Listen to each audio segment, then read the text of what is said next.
আছে তারা কোনোভাবেই সেনাবাহিনীর সদস্য হতে পারে না। আমরা মনে করি এরা ছাত্রলীগ যুবলীগের ক্যাডারের থেকে ভয়ঙ্কর। সুতরাং এই দেশপ্রেমিক এবং স্বাধীনতা সার্বভৌমত্বের প্রতীক সেনাবাহিনী নামক প্রতিষ্ঠানে তারা চাকরি করতে পারে না। তাদেরকে অবশ্যই গ্রেপ্তার করতে হবে এবং উপযুক্ত শাস্তি নিশ্চিত করতে হবে। নুরুল হক নূর এখনো পর্যন্ত কাতরাচ্ছে। আমরা সন্দেহ করছি বাংলাদেশে তার যে ধরনের চিকিৎসা দরকার সেটা সম্ভবপর নয়, যেহেতু হাসিনার আমলে নুরুল হক নূর 22 বার হামলার শিকার হয়েছে। তার পুরো দেহটা ক্ষত বিক্ষত। সুতরাং এই মুহূর্তে তার উন্নত চিকিৎসার জন্য আমরা মনে করি সিঙ্গাপুর অথবা ইউকেতে নিতে হবে।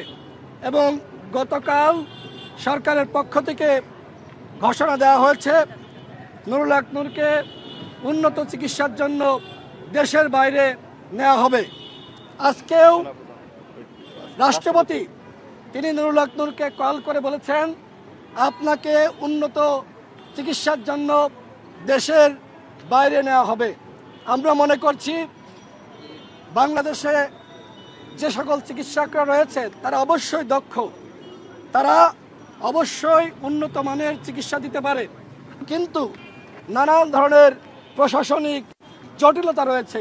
আমরা সন্দেহ করছি এইখানে চিকিৎসা হলে নুরুল হক নূরের নিরাপত্তা বিঘ্নিত হতে পারে এবং তার জীবনের ক্ষেত্রে এক ধরনের ঝুঁকি নেমে আসতে পারে।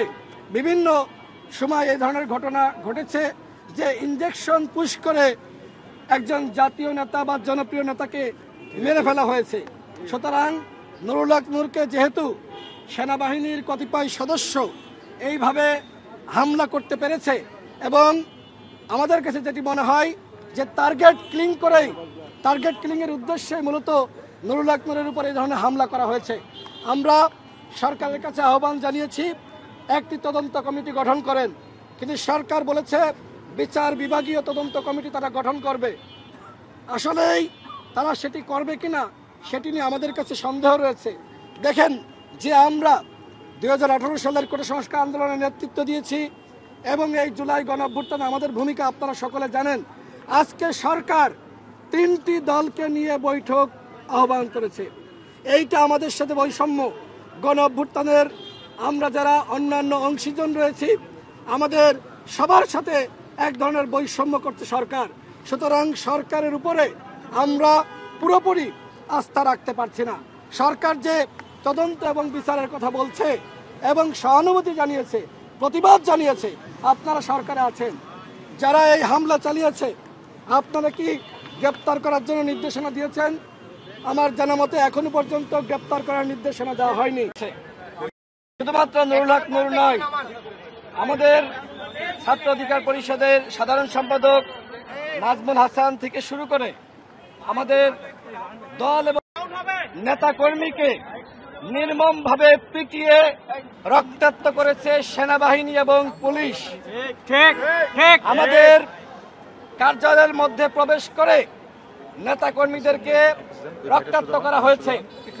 গতকাল আপনারা খেয়াল করে থাকবেন এবং অনেক মিডিয়া অধিকার পরিষদের কার্যালয় ভাঙচুর করেছে সেনাবাহিনী।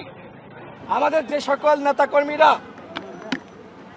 বাথরুমের মধ্যে অনেকে ভয়ে আতঙ্কে আশ্রয় নিয়েছিল, সেই বাথরুমের দরজা ভেঙে ভেঙে তাদেরকে রক্তাক্ত করেছে সেনাবাহিনী।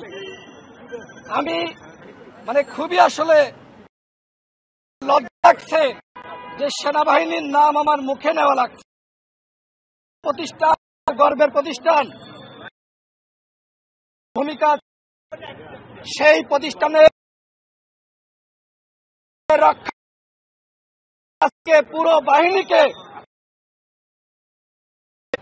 আমরা আহ্বান জানিয়েছি। আপনি যদি এই ঘটনার দায় না নিতে চান তাহলে এই ঘটনার সাথে সম্পৃক্ত যারা তাদের বিরুদ্ধে অবশ্যই সেনা আইনে ব্যবস্থা গ্রহণ করতে হবে। 24 ঘন্টার ছিলাম, কিন্তু এর মধ্যেও সেনা প্রধান তার অবস্থান স্পষ্ট করেননি।